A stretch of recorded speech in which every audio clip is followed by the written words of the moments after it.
Le titre de cette vidéo n'est pas très joyeux, j'en ai conscience, mais j'ai vu cette vidéo d'un média américain que je vous mettrai en lien dans la barre d'infos et ça m'a littéralement glacé le sang et fait saigner du nez que je me suis sentie obligée d'en faire un react, d'en parler sur ma chaîne parce que la prévention c'est l'une des raisons d'être de cette chaîne. Les cancers ont augmenté de près de 40% chez les jeunes de 20 à 49 ans en 30 ans, c'est-à-dire depuis les années 90 et c'est flippant, c'est vraiment flippant. En général, quand on pense au cancer, on se dit que ça atteint surtout les personnes âgées. Eh bien, c'est plus du tout le cas de nos jours. Et le pire dans tout ça, c'est que c'est une tendance qui va aller crescendo dans les années à venir. Les statistiques sont vraiment pessimistes sur le sujet. Et c'est surtout les sociétés occidentales qui sont touchées, c'est-à-dire les USA, le Canada, l'Europe, les Royaumes-Unis, ce sont ces pays-là qui sont concernés, qui sont massivement concernés par cette recrudescence de cancer chez les jeunes personnes. Alors il y a 14 types de cancers qui sont concernés. Le plus fréquent chez la femme, c'est le cancer du sein. Et chez les hommes, c'est souvent le cancer colorectal, mais également le cancer des poumons, de l'estomac, des reins, de la thyroïde, du pancréas, de la prostate, de la moelle osseuse, etc., etc. Je vous mettrai la liste exhaustive sur l'écran. Et c'est vrai que récemment, j'ai vu pas mal de vidéos, d'informations tournées sur les réseaux sociaux de jeunes personnes atteintes de cancer. Je pense à par exemple Caroline Receveur qui est une influenceuse assez connue et qui a mon âge, hein. Je pense même qu'elle est plus jeune. Elle a la trentaine, elle doit avoir 34-35 ans et elle a été touchée par un cancer du sein. Ou encore Kate Middleton, je pense que vous avez dû en entendre parler. Elle a à peu près la même tranche d'âge, elle doit avoir la quarantaine à tout casser et elle souffre d'un cancer de l'estomac si je dis pas de bêtises. Pareil, je suis une influenceuse qui doit avoir 24-25 ans à tout casser, donc là elle est vraiment très très jeune. Elle est plus jeune que moi et elle a annoncé il y a quelques mois qu'elle souffrait d'un cancer du système lymphatique, donc ça m'a tellement choquée. Je pense aussi à l'acteur qui a joué dans Black Panther, j'ai oublié son prénom, mais qui était très jeune, hein. Il avait la quarantaine à tout casser, il est décédé il y a quelques années d'un cancer colorectal, si je dis pas de bêtises, donc c'est vraiment une tendance qu'on voit de plus en plus. La question qui doit effleurer l'esprit à l'annonce de ces informations qui sont pour le moins flippantes, c'est pourquoi est-ce que il y a autant de cancers chez les jeunes personnes? Pourquoi il y en a de plus en plus dans nos sociétés qui sont soi-disant développées? Pourquoi il y a cette épidémie de cancer? Et si je dis pas de bêtises, les cancers sont l'une des premières causes de mortalité dans notre société.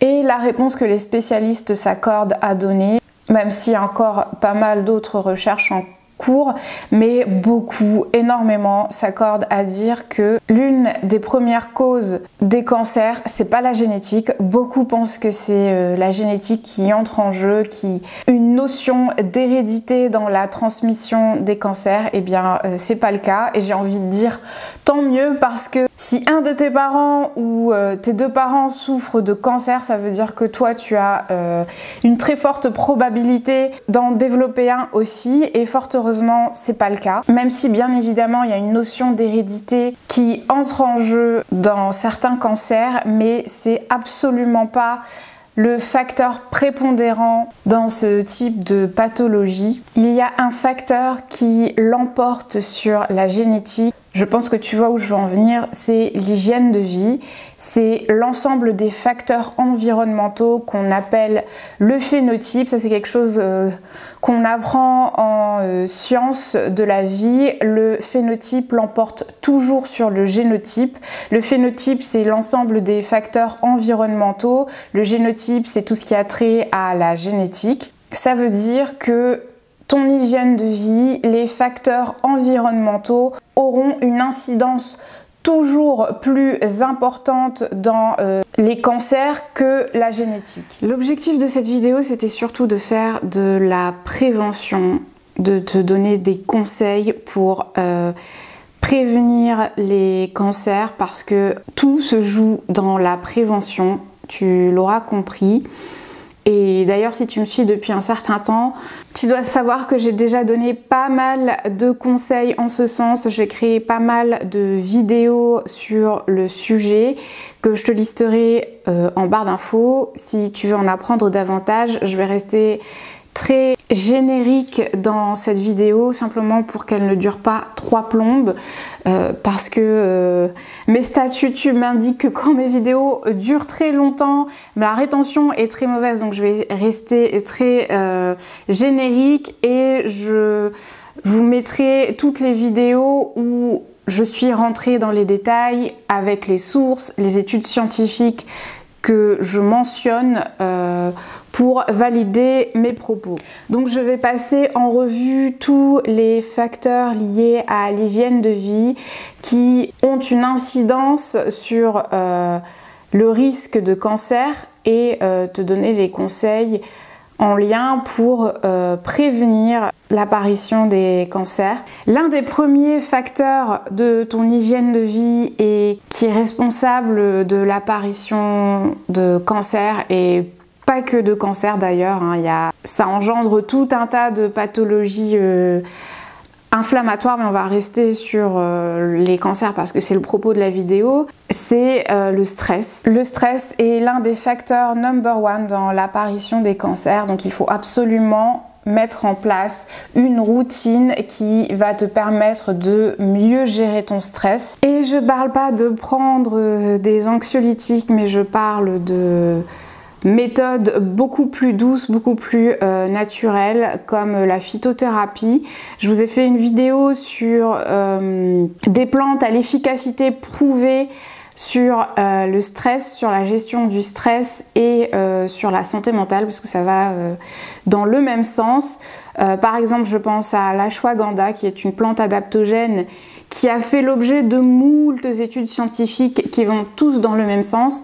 Et d'ailleurs, en plus de prévenir le stress, elle permet également de booster le système immunitaire, ce qui est très très intéressant pour prévenir les cancers parce que c'est bien le système immunitaire qui a la responsabilité de détruire les cellules cancéreuses. Donc tout ce qui va booster le système immunitaire, tout ce qui va soutenir le système immunitaire, c'est quelque chose qu'on va rechercher dans la prévention de ce type de pathologie. Donc n'hésite pas à te tourner vers les plantes adaptogènes. Donc comme je l'ai dit, je pense à l'ashwagandha, à l'astragale. J'ai fait plusieurs vidéos sur le sujet, je te mettrai tout en lien dans la barre d'infos. Autre aspect important et qui est absolument crucial dans la gestion du stress, c'est, tu le vois aussi arriver gros comme un camion je pense, c'est l'activité physique. C'est ultra efficace dans la gestion du stress, dans l'anxiété, dans les troubles d'anxiété chronique.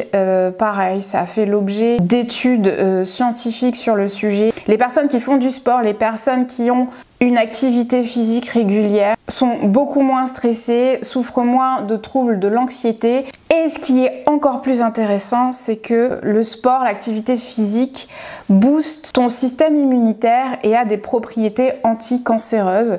Il y a une étude qui a démontré que les personnes qui faisaient 11 minutes de sport par jour, 11 minutes, hein, il n'y a pas question d'aller s'éclater à la salle pendant 1 heure. 11 minutes de sport par jour sont suffisantes pour diminuer ton risque de cancer de 50%. Donc c'est vraiment énorme. Et la raison derrière cela, c'est que ça booste le système immunitaire, comme je l'ai dit, plus particulièrement un type de cellules immunitaires qu'on appelle les lymphocytes natural killers. Ce sont des cellules immunitaires dont le rôle et spécifiquement de détruire les cellules cancéreuses. Donc en faisant du sport, tu vas booster la production, la synthèse de ces cellules natural killers et et de ce fait tu vas directement diminuer ton risque de cancer. Autre point important qui est crucial dans la prévention des cancers et dans la gestion du stress, c'est le sommeil. Le sommeil, c'est quelque chose qu'on a relégué au placard dans nos sociétés occidentales. C'est quelque chose qui est devenu accessoire alors que c'est la fondation de toute notre santé. J'en sais quelque chose parce que je souffre de troubles du sommeil depuis pas mal de temps et j'en ai fait ma priorité, vraiment, c'est ma priorité ces derniers temps. Je vous ai fait tout un tas de vidéos sur les troubles du sommeil et l'insomnie. Pareil, tout sera en lien dans la barre d'infos, mais il faut absolument que vous placiez le sommeil dans votre top priorité parce que là aussi, les troubles du sommeil, les insomnies sont associés avec un risque plus élevé de développer des pathologies inflammatoires dont le cancer fait partie. Et d'ailleurs, si vous dormez mal, vous serez beaucoup plus stressé. Donc pareil, si vous souffrez de troubles du sommeil, n'hésitez pas à aller checker. Je vous ai fait plein de vidéos sur le sujet. C'est d'ailleurs très étroitement lié à la gestion du stress. Donc si vous arrivez à mieux gérer votre stress, si vous faites du sport, vous dormirez mieux. Et les deux derniers facteurs qui sont également étroitement liés que je voulais mentionner dans cette vidéo et que je pense tu dois également connaître, il s'agit de l'alimentation. L'alimentation joue un rôle crucial dans la prévention des cancers, tout simplement parce que dans nos sociétés occidentales, on a beaucoup plus facilement accès à une alimentation artificielle, une alimentation qui est industriellement transformée, qui est bourrée d'additifs, bourrée de produits chimiques qui sont hautement cancérigènes. Je vous ai fait d'ailleurs sur le sujet une vidéo sur les différents additifs alimentaires à éviter, à absolument éviter, qui sont cancérigènes. Je vous la mettrai en lien dans la barre d'infos. L'un des additifs alimentaires à éviter de toute urgence, c'est le glutamate monosodique. C'est un exhausteur de goût qu'on retrouve absolument partout, mais vraiment partout, dans tous les produits transformés, sous différentes appellations. Et il a été démontré de façon scientifique que cet additif alimentaire est cancérigène, qu'il est neurotoxique, qu'il est hautement inflammatoire. Et malgré cela, il est toujours utilisé dans l'industrie agroalimentaire, donc c'est très très problématique. Il porte l'appellation E621 entre autres, mais on peut également le trouver sous d'autres appellations. Et le meilleur conseil que je donne systématiquement, c'est de lire les ingrédients de tous les produits transformés que vous achetez. Dès que vous voyez une appellation que vous ne comprenez pas, eh bien laissez ce produit de côté, ne l'achetez pas. Une liste d'ingrédients doit être compréhensible, doit être accessible. S'il y a des noms que vous ne comprenez pas, laissez ce produit de côté, ce sera bien mieux pour votre santé et pour votre porte-monnaie aussi. Donc une alimentation riche en additifs alimentaires qui sont cancérigènes, ça c'est le premier point. Le deuxième point que j'ai très récemment abordé dans une vidéo, c'est que les produits industriels sont très riche en sucre également et du sucre raffiné, donc un sucre qui a été également modifié, transformé, et c'est connu, les cellules cancéreuses adorent le sucre, elles se divisent davantage dans un terrain où il y a beaucoup de sucre, donc il faut absolument éviter les sucres raffinés.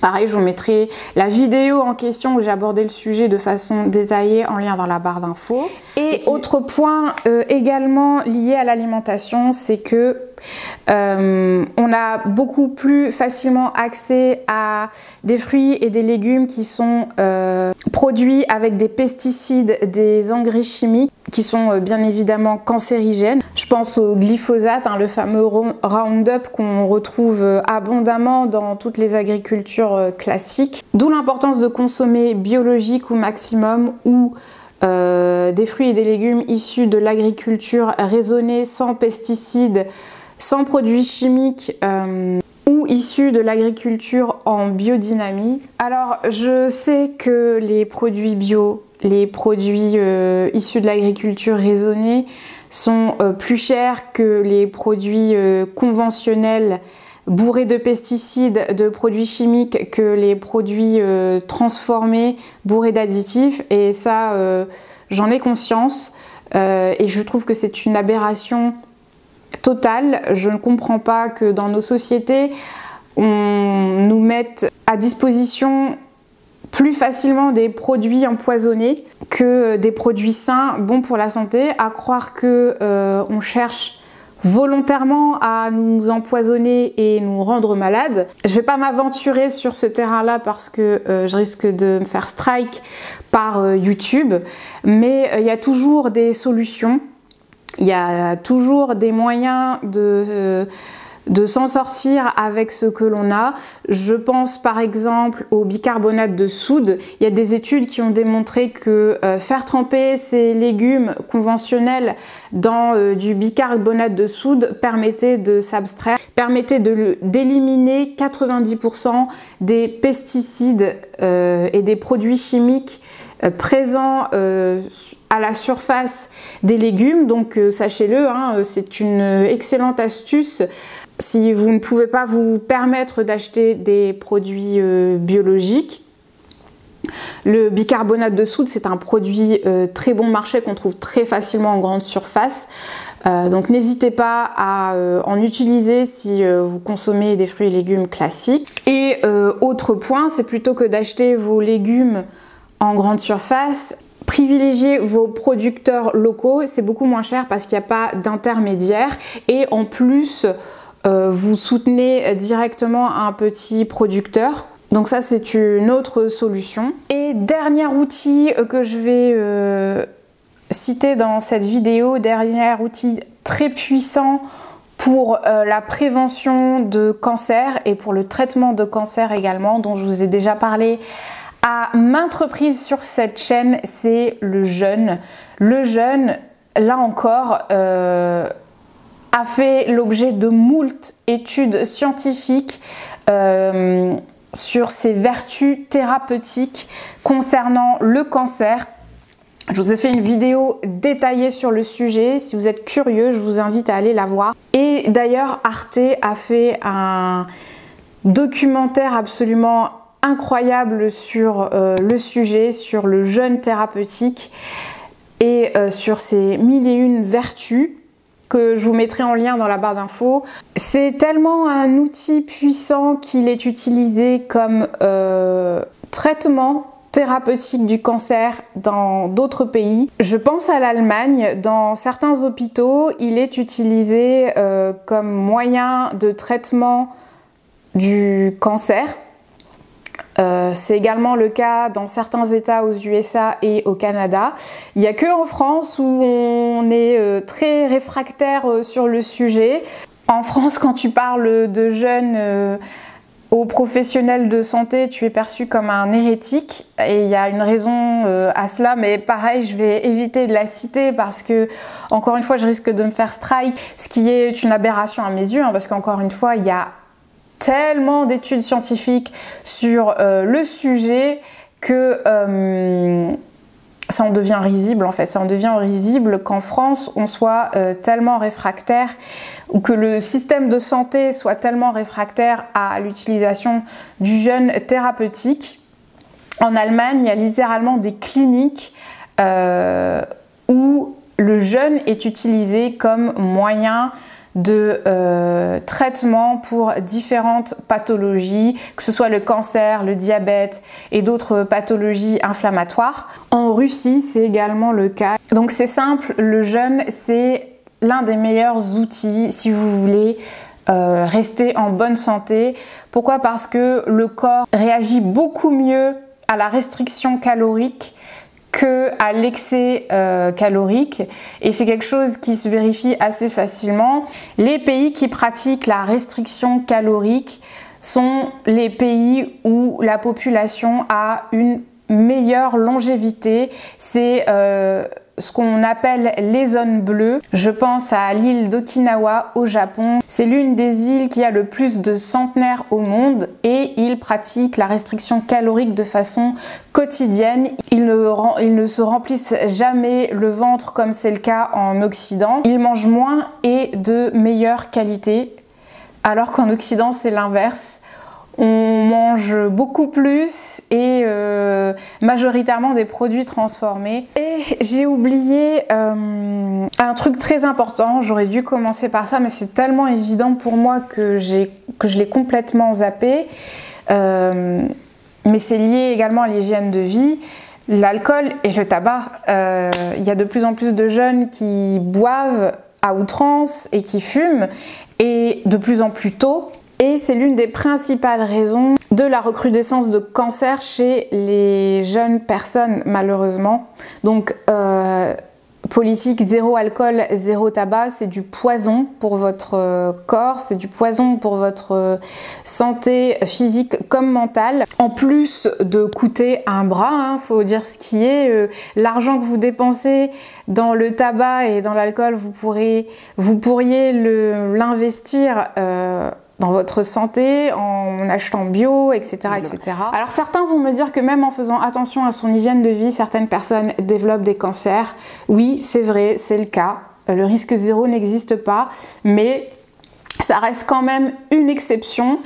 Ces cas-là sont beaucoup plus rares que les cas où l'hygiène de vie est déficiente.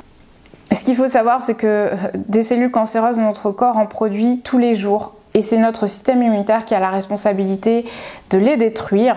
Et oui, il peut arriver dans certains cas, dans certaines exceptions, que certaines personnes qui ont une hygiène de vie irréprochable soient également atteintes. Le risque zéro n'existe pas, mais encore une fois, ce sont des exceptions. Dans la grande majorité des cas, c'est l'hygiène de vie qui est impactée. Et en prenant soin de votre hygiène de vie, vous diminuez de façon significative votre risque de cancer. Mais encore une fois, le risque zéro n'existe pas. Voilà, j'en ai fini avec cette vidéo. J'espère qu'elle t'aura été informative et qu'elle ne t'aura pas trop miné le moral. C'était pas le but. Mon objectif avant toute chose, c'était de faire de la prévention. N'hésite pas à partager cette vidéo à ton entourage si tu as des personnes qui pourraient être intéressées ou concernées. Je te remercie d'avoir passé ce petit moment avec moi. N'hésite pas à t'abonner si tu veux davantage de vidéos de ce genre. N'hésite pas à liker cette vidéo si elle t'a plu. Ça m'encourage aussi à vous fournir des vidéos de meilleure qualité. Je te remercie d'avoir passé ce petit moment avec moi. Je te souhaite une très belle journée, une très belle semaine, une très belle journée où que tu sois quand tu regardes cette vidéo. Prends soin de toi et je te dis à la prochaine.